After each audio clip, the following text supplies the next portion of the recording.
Hello and welcome to Socialism, the weekly Marxist analysis podcast from the Socialist Party. The recent terrorist attacks on two mosques in Christchurch, New Zealand, were just the latest in a long line of brutal incidents that have left thousands dead.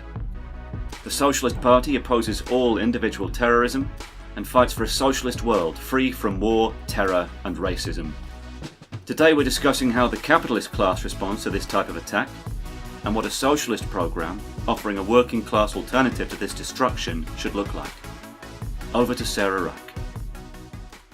Today I'm here with Judy Beishon, who's a member of the Socialist Party's Executive Committee, and we're going to be discussing the issue of terrorism, and particularly following on from the horrific attacks in Christchurch. And I suppose we should, definitely start with expressing the Socialist Party's sympathy and solidarity with the victims and their families there. But this is kind of the latest example of what is, in many ways, a kind of regular feature, and I think a big concern for many working class people. And that maybe there's a growing understanding that establishment politicians don't have a solution to this issue. And so we're going to be discussing what a socialist response is. So to start with, Judy, why has terrorism become such a feature in the last 2 decades? Well, I think it's particularly certain forms of terrorism that have become a feature over the last 2 decades, because, of course, acts of terror do go back a long way in history in various forms. You can go back to the 19th century and see that Marxists had to counter methods of terrorism that were being used at that time against Tsarism by the Narodnik movement. And there have been other forms over history. But over the last couple of decades, which you've just mentioned, I think 2 forms have particularly dominated. Firstly, we've seen acts by far-right individuals, like the terrible Norwegian attack in 2011 by Anders Breivik. That one killed 77 people, most of them young people at a summer camp. And there's many other examples, of course. There's the one that you've just raised of the recent mass shooting at 2 mosques in Christchurch in New Zealand, which was again by a far-right terrorist, and that one left 50 people dead and many others injured. But then, secondly, we've seen many terrorist atrocities by individuals or groups that are either part of or inspired by right-wing Islamist networks like ISIS. And it's clear, I think, that that's a particular nightmare for people in the Middle East, but is also occasionally hitting cities across the globe, as we've seen. And the motives behind those attacks, they're multifaceted, and no 2 are exactly the same. But as well as expressing some degree of ideological sympathy for the likes of ISIS, the perpetrators have often had, it seems, anger at Western imperialist interventions in the Middle East. And really, I think we should say quite clearly that while in the Socialist Party we don't give an iota of support to individual terrorist acts or those committed by small groups, that those state interventions in the Middle East have really been the biggest terror actions of them all. When you look at the aerial bombing raids, the mass slaughter that has been committed with the latest multi-million pound military hardware on millions of people by the Western capitalist governments, then it's clear that, in fact, it's Western imperialist interventions that have been huge perpetrators of terror, the biggest perpetrators of terror. And, in fact, it was Western imperialist interventions that actually led to the development of Islamist terror networks in the first place. In particular, in the 1980s, when US imperialism and other capitalist powers armed mujahideen groups in Afghanistan who were fighting against the then Russian occupation. That was the time when Al-Qaeda formed itself, which later then went on to carry out terrorist attacks in opposition to the US-led occupations of Afghanistan and Iraq. So you can see that imperialist wars and interventions in the Middle East and Afghanistan have not only created a nightmare for the peoples of the Middle East, but they have led to terrible incidences of terrorist atrocities worldwide. And just going back to the issue of the terrorist acts of far-right individuals, like at Christchurch, in those cases, it's necessary to look at what's fueling that kind of neo-Nazi far-right ideology. And it's, I think, we've analysed this in our material, and we would say that much of the responsibility lies with the mainstream capitalist political parties as they fuel racism and the far right through their divisive policies of austerity, with people struggling to get by, services constantly being cut, overstretched, and also through their scapegoating of immigrants and refugees. And we've also said that underlying those policies of the mainstream parties is the rising instability and economic stagnation of the system that they base themselves on, which of course is capitalism, and its inability to deliver what people need and want for a decent future.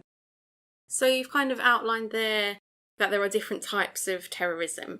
And I suppose one question that I think is a bit debated is, should we have a different approach to acts of terror dependent on who they're carried out by, what their aim is? And so particularly, for example, I'm thinking of national liberation movements that have used terroristic methods, for example. Well, first of all, we must say very clearly that socialists should strongly condemn all terrorist attacks. Clearly, they can have terrible consequences on people's lives if they're successful, as far as the terrorists are concerned, especially those that have hit ordinary people indiscriminately, people from all walks of life, as many of them have. We saw in the case of the Christchurch attack that many of those affected were refugees from war zones, in fact, such as Syria, and had seen New Zealand as a safe haven and then got caught up in that. And also as a method of struggle, they don't succeed, which I might come on to in a minute. But really, the question you're asking touches on the issue of the overall aims and motives of the terrorists, which could sometimes, yes, be aims that we'd support, like national liberation, rather than being reactionary aims, like, say, the likes of ISIS and Al-Qaeda, who promote division amongst ordinary people, who support capitalism and semi-feudal relations, in fact.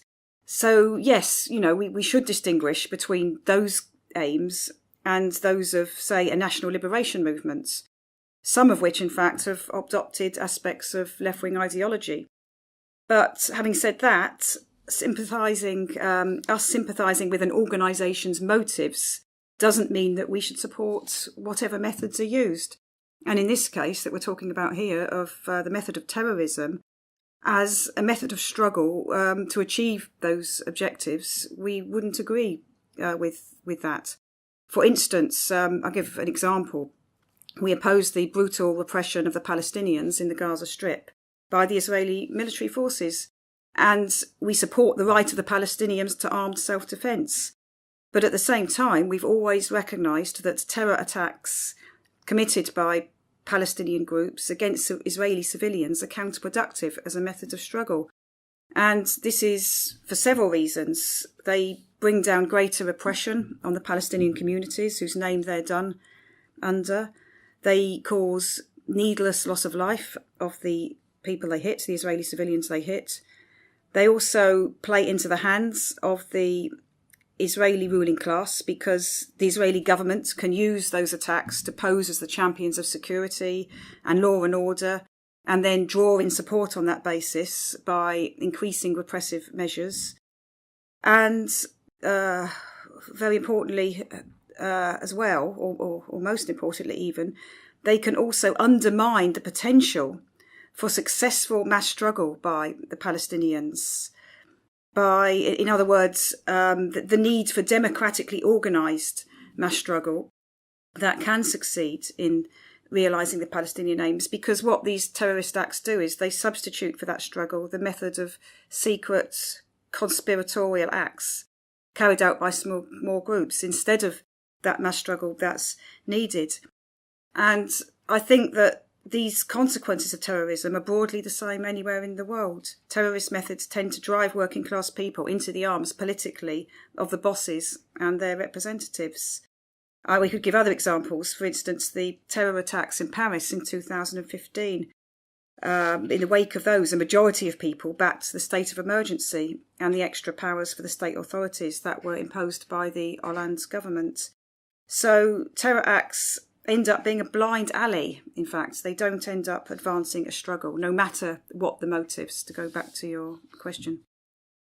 I think this issue of kind of different types of terrorism being treated differently was particularly discussed after the Christchurch attacks, because it does seem, doesn't it, that the capitalist establishment, anyway, treats differently those two main types of terrorism that you talked about at the start that have been kind of most prevalent in the last 20 years, of the terrorism carried out by right-wing Islamic groups and those of the far right. Well, certainly I think it tends to suit their agenda better if they can blame the likes of ISIS rather than the far right. If you take the United States for an example, after the mass killing at the Latino gay nightclub in Orlando in 2016, we saw what Donald Trump did. You know, he used it. He said it showed why Muslims should not be allowed to enter the country. You know, he used it to serve his racist, divisive agenda. But in fact, most of the terror attacks in the US have been carried out by right-wing so-called white supremacists, such as last year's attack at the Pittsburgh synagogue.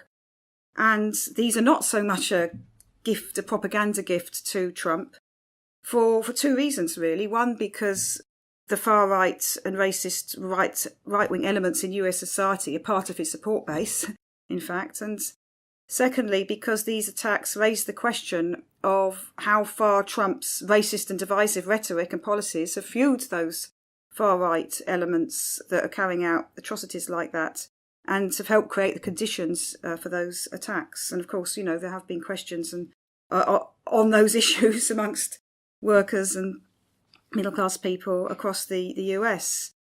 In New Zealand, where the Christchurch attack took place, the policies of the government political parties have helped, I think we can say, to legitimise the policies of the far right. For instance, one of the coalition partners, the New Zealand First Party, previously wanted a referendum on reducing the political rights of the indigenous Maori population. And it's the case that the main capitalist parties there, as in a lot of countries, have left room for the growth of the far right by inflicting austerity policies on ordinary people. Now, another issue in relation to your question is the fact that state institutions tend to be more vigorous in countering attacks by right-wing Islamists than those of the far right.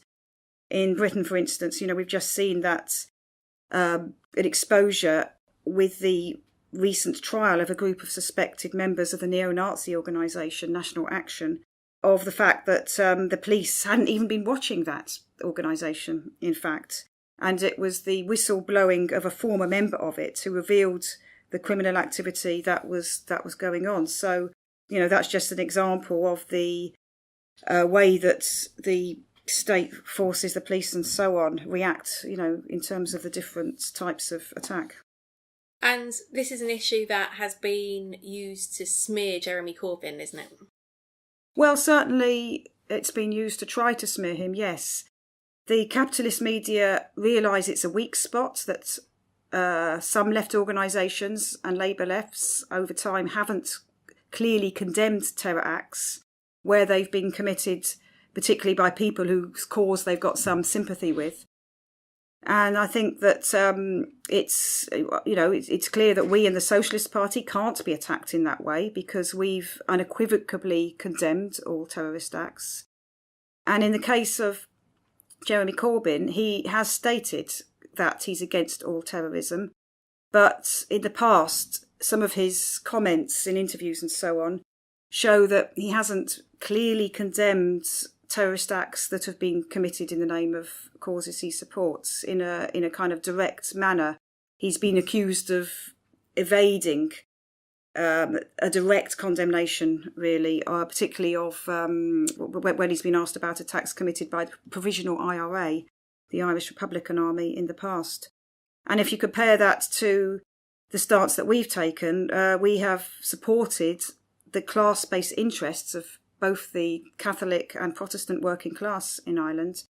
But we have made it absolutely clear that we have never supported the terrorist campaign of the IRA, which, of course, inflicted many tragedies and served to worsen the divisions and the sectarianism. It's also the case that Corbyn's been accused of being too friendly towards right-wing Islamist organisations like Hamas in Gaza, which some of the governments around the globe class as a terrorist organisation. But I think, while all of this is true, he's not been as clear as he should have been in some of these cases.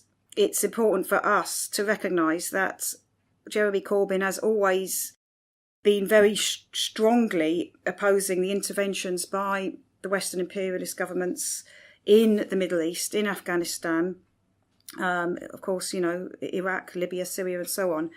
And it's the mass devastation and loss of life from those wars that, as I touched on earlier, has created the conditions for a really horrific level of terrorist violence, not just in those countries, but around the world. And so, on the other side of things, what has been the main approach of the capitalist establishment to dealing with terrorism? Well, they can't prevent it because only removing the conditions for it could do that. There's been a combined military assault on ISIS, of course, in Iraq and Syria, which has pushed ISIS out of towns it controlled.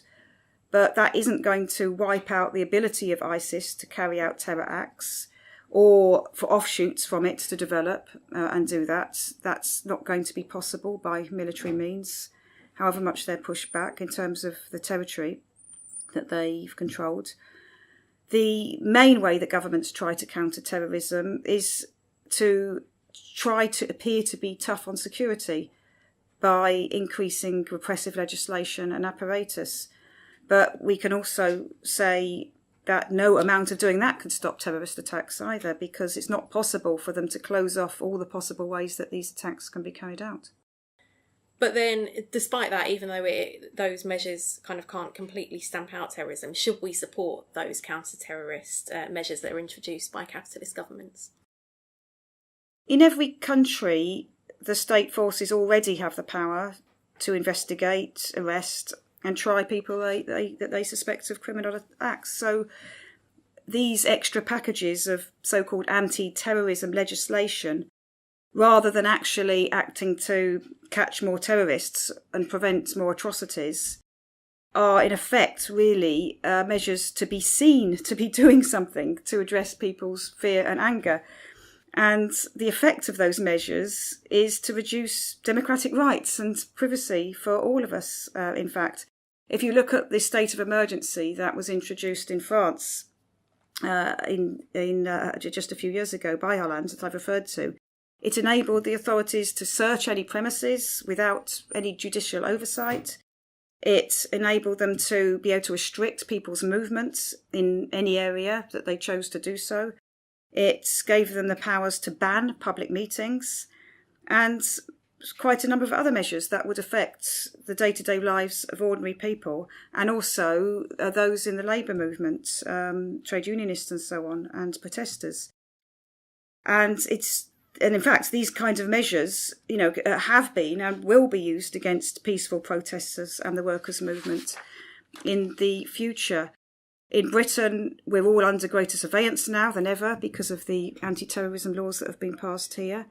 And if you want an example, in fact, of where the laws have been used against protesters, you can look at the Stansted 15, because they were carrying out non-violent protests against forced deportations, but it was the anti-terrorist legislation that was used to prosecute them, to put them on trial. So you can see how it can and will be used, and for all these reasons, we're opposed to these laws that aren't actually necessary to catch, arrest and catch terrorists and prevent those acts. So what is our alternative to that then? What kind of measures could act to keep working class communities safe? Well, terrorism clearly doesn't arise from nowhere. It's a product of concrete conditions and experiences, and the breeding grounds are clearly oppression, war, inequality, bigotry, racism, and so on. So, first of all, I think it's definitely necessary for us to organise against imperialist wars, to build movements of the working class that will be powerful enough to stop our governments pursuing these wars, and movements that can force the removal of all the foreign troops from the Middle East. But also, in relation to the far right, keeping them out of our communities is extremely important. And that means countering them wherever they raise their head. And it also means presenting a socialist alternative to which young people who feel alienated from capitalist society can turn, so that they turn in that direction instead of turning towards the far right and becoming part of those organisations. We've often used the slogan, jobs and homes, not racism, to precisely show that we need to unite and fight for decent living standards for all of us. And this can only be done through building the workers' movement, through arming it with socialist ideas that can show a way out of the nightmare that young people face under this declining system. United struggles of working class people are the necessary alternative to division and to what can end up being really desperate acts carried out in some cases, as we've seen with some of the terrorist acts carried out by individuals. And, you know, we also would say that it's those united struggles that have the power to transform society, not any acts of terror. These are the methods of struggle of workers' movements, of the labour and trade union movements, mass meetings, demonstrations and mass actions in order to defeat the bosses and to be able to challenge and remove capitalism. Okay, thanks very much for joining us, Judy. Head over to the episode notes at socialistparty.org.uk/podcast for links to articles on this topic. Send your questions and thoughts for future episodes to socialismpodcast@socialistparty.org.uk.